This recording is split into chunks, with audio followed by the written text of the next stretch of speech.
Everyone, welcome back to my channel. कैसे हो आप सभी? आई एम श्योर कि आप सभी लोग ठीक होंगे। तो चलिए हम लोग आज का वीडियो स्टार्ट करते हैं।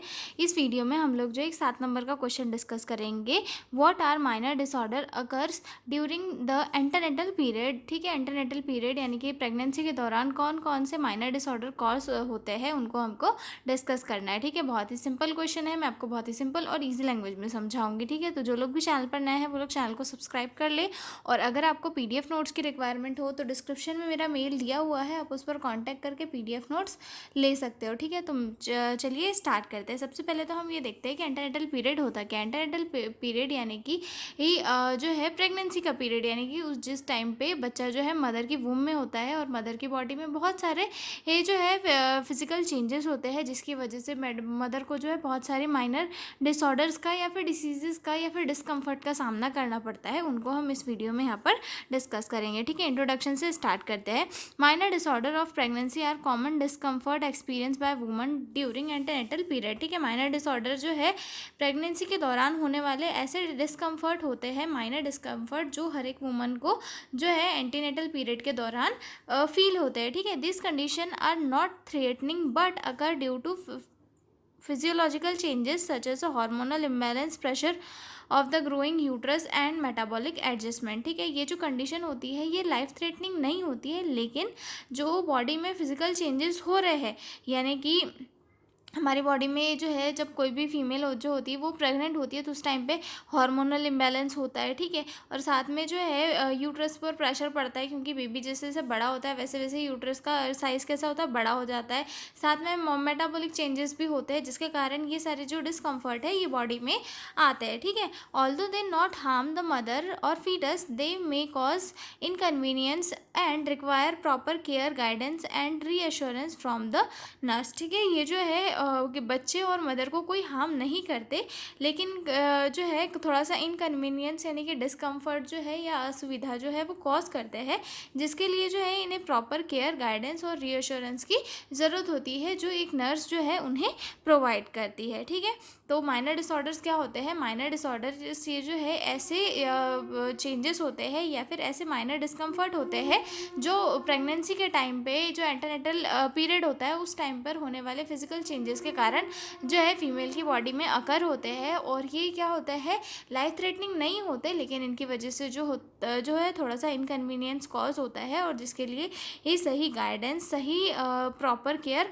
की ज़रूरत होती है। अगर प्रॉपर केयर और मेंटेनेंस किया गया तो ये जो माइनर इनकन्वीनियंस है वो भी फीमेल को नहीं होते हैं, पर थोड़े बहुत तो होते हैं, क्योंकि देखो बॉडी एक पर्सन था, अब उसके बाद में बच्चा आने वाला होगा, तो बॉडी में क्या होगा, अब जो मदर का वूम है उसका साइज़ बड़ा हो जाएगा। वूम का साइज़ मतलब मान लो हमारी एक बॉडी है और बॉडी में हर एक ऑर्गन का शेप, सारी चीज़ें जो है फिक्स होती है, लेकिन अगर इसमें एकदम से एक ऑर्गन बड़ा होने लग जाएगा तो बाकी को तो दिक्कत होगी ना। इसी की वजह से यहाँ पे जो है कुछ प्रॉब्लम्स या फिर इनकन्वीनियंस हमें देखने के लिए मिलता है। तो कौन कौन से माइनर डिसऑर्डर हम देखने के लिए मिलते हैं, हम देखते हैं। ठीक है, तो इसमें पहला डिसऑर्डर आता है नोजिया एंड वोमिटिंग, जिसे जो है मॉर्निंग सिकनेस भी कहा जाता है। ठीक है, occurs mainly in the first trimester due to hormonal changes. और ये कब होता है? मेजरली जो है फर्स्ट ट्राइमेस्टर में होता है। ठीक है, जैसे कि सुबह सुबह जो फीमेल होती है उसे उल्टी का मन लो होने लगता है, जी घबराया हुआ सा लगता है, पसीना आता है, तो ये जो है तो मॉर्निंग सिकनेस कहलाती है, जो अर्ली प्रेगनेंसी में फीमेल के अंदर हमें देखी जाती है। ठीक है, मैनेजमेंट में जो है स्मॉल फ्रीक्वेंट मील्स जो है फीमेल को लेने के लिए कहा जाता है। ठीक है, स्पाइसी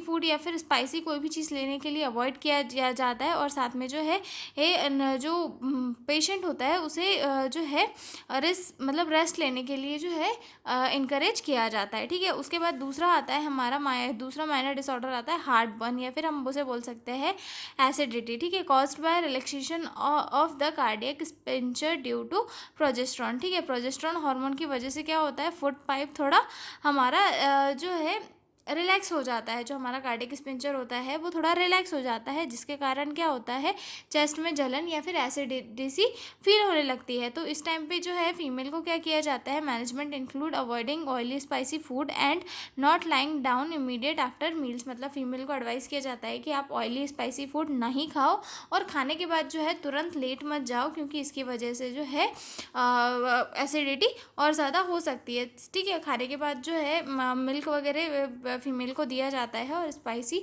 ऑयली फूड जो है अवॉइड किया जाता है।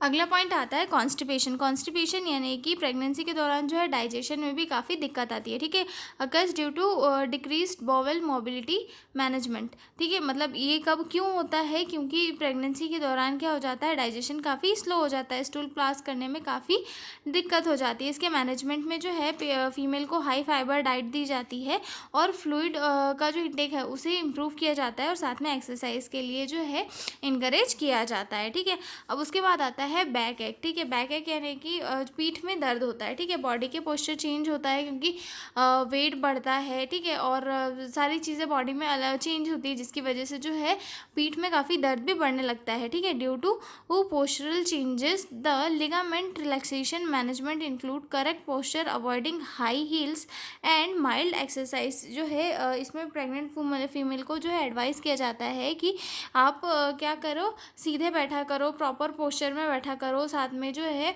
हाई हील्स वगैरह मत पहनो और लाइट एक्सरसाइज करो, जिससे कि आपकी बैक में पेन भी नहीं होगा। ठीक है, उसके बाद आता है फ्रिक्वेंट यूरिनेशन। फ्रिक्वेंट यूरिनेशन क्यों होता है, क्योंकि जो ब्लैडर होता है उसके ऊपर प्रेशर पड़ता है। ठीक है, caused by pressure of uterus on the bladder. ठीक है, यूट्रस का जो प्रेशर है वो नीचे साइड बढ़ता जाता है, जैसे जैसे बेबी का साइज़ बढ़ता है वैसे वैसे यूट्रस का साइज़ भी बढ़ता है। तो उससे क्या होता है, ब्लैडर के ऊपर ज़्यादा प्रेशर पड़ता है, जिसके कारण जो है बार बार फीमेल को वॉशरूम आती है। ठीक है, management include regulation emptying of bladder and maintaining hygiene. और साथ में जो है इसमें मैनेजमेंट में क्या किया जाता है कि ये फीमेल को इनकरेज किया जाता है कि वो रेगुलर, मतलब जब भी उसको थोड़ा सा भी ऐसा लगे कि ब्लैडर फुल हो चुका है तो जल्दी से जाकर उसे जो है एम्प्टी कर ले और साथ में हाइजीन को मेंटेन रखे। ठीक है, अगला अगला आता है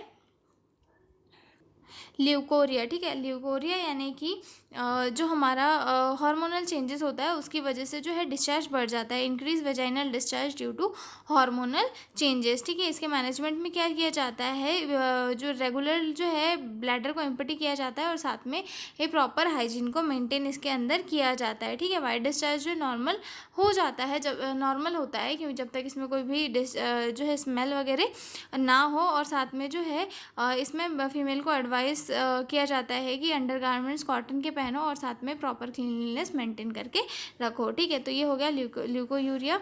अब हम आता है लेग क्रैम्प्स। ठीक है, यहाँ पर जो है फीमेल को लेग क्रैम्प्स भी होते हैं। ठीक है, क्योंकि यहाँ पर क्या होता है, कई बार कैल्शियम की डेफिशिएंसी हो जाती है, ड्यू टू कैल्शियम डेफिशिएंसी और nerve pressure management, nerve pressure. ठीक है, कैल्शियम की डेफिशिएंसी और नर्व प्रेशर के वजह से जो है काफ़ी सारे पैर में रात में पैर में झटके या फिर दर्द जैसी फीलिंग जो है प्रेग्नेंट फीमेल को देखने के लिए मिलती है। इसके मैनेजमेंट में जो है कैल्शियम रिच डाइट और लेग मसाज जो है फीमेल का किया जाता है।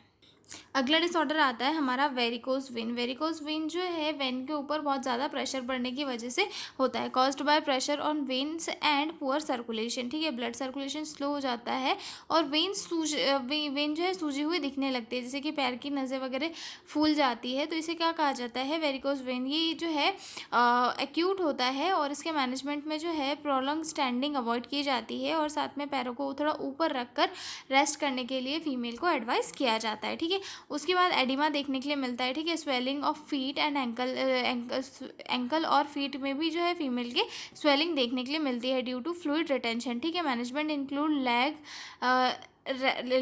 इंक्लूड रेस्ट के लिए फीमेल को इनकरेज किया जाता है, लेग एलिवेशन किया जाता है और साथ में जो है सॉल्ट इंटेक को थोड़ा कम किया जाता है। ठीक है, उसके बाद आता है हेमरॉइड्स या फिर हम इसे बोल सकते हैं पाइल्स। ठीक है, caused bye constipation and pressure on rectal veins. ये पाइल्स किसकी वजह से कॉज होती है, कॉन्स्टिपेशन की वजह से। जो रेक्टल वेन्स होती है उनके ऊपर बहुत ज़्यादा प्रेशर बिल्डअप हो जाता है, जिसके कारण जो है हेमरॉइड्स या फिर पाइल्स जैसी जो डिसीजेस है वो वो भी हमें देखने के लिए प्रेगनेंसी के दौरान मिल जाती है। ठीक है, मैनेजमेंट में जो है फीमेल को हाई फाइबर डाइट और हाई फाइबर डाइट के लिए इंकरेज किया जाता है, और साथ में ये एडवाइस किया जाता है कि स्ट्रेंथनिंग को अवॉइड करें। ठीक है, उसके बाद आता है फैंटनिंग। ठीक है, फैंटिंग या फिर साइनोकॉप में क्या होता है, इसके अंदर या फिर हम बोल सकते हैं इसमें चक्कर आना, या फिर जो फीमेल होती है उसे चक्कर आता है। ठीक है, due to decrease blood flow in the brain के अंदर जो है ब्लड फ्लो काफ़ी कम हो जाता है, जिसके कारण फीमेल को चक्कर आने लग जाते हैं। ठीक है,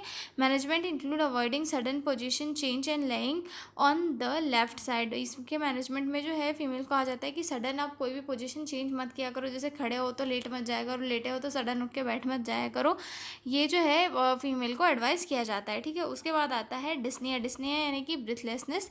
ठीक है, ये जो है डायफ्राम के ऊपर प्रेशर पड़ने के कारण जो है डिस्निया की कंडीशन भी प्रेगनेंसी के दौरान कॉज होती है, जहाँ पर फीमेल की जो सांस है वो बहुत जल्दी फूलने लगती है। तो इसके मैनेजमेंट में जो है प्रॉपर सांस लेने मतलब प्रॉपर सांस लेने के लिए जो है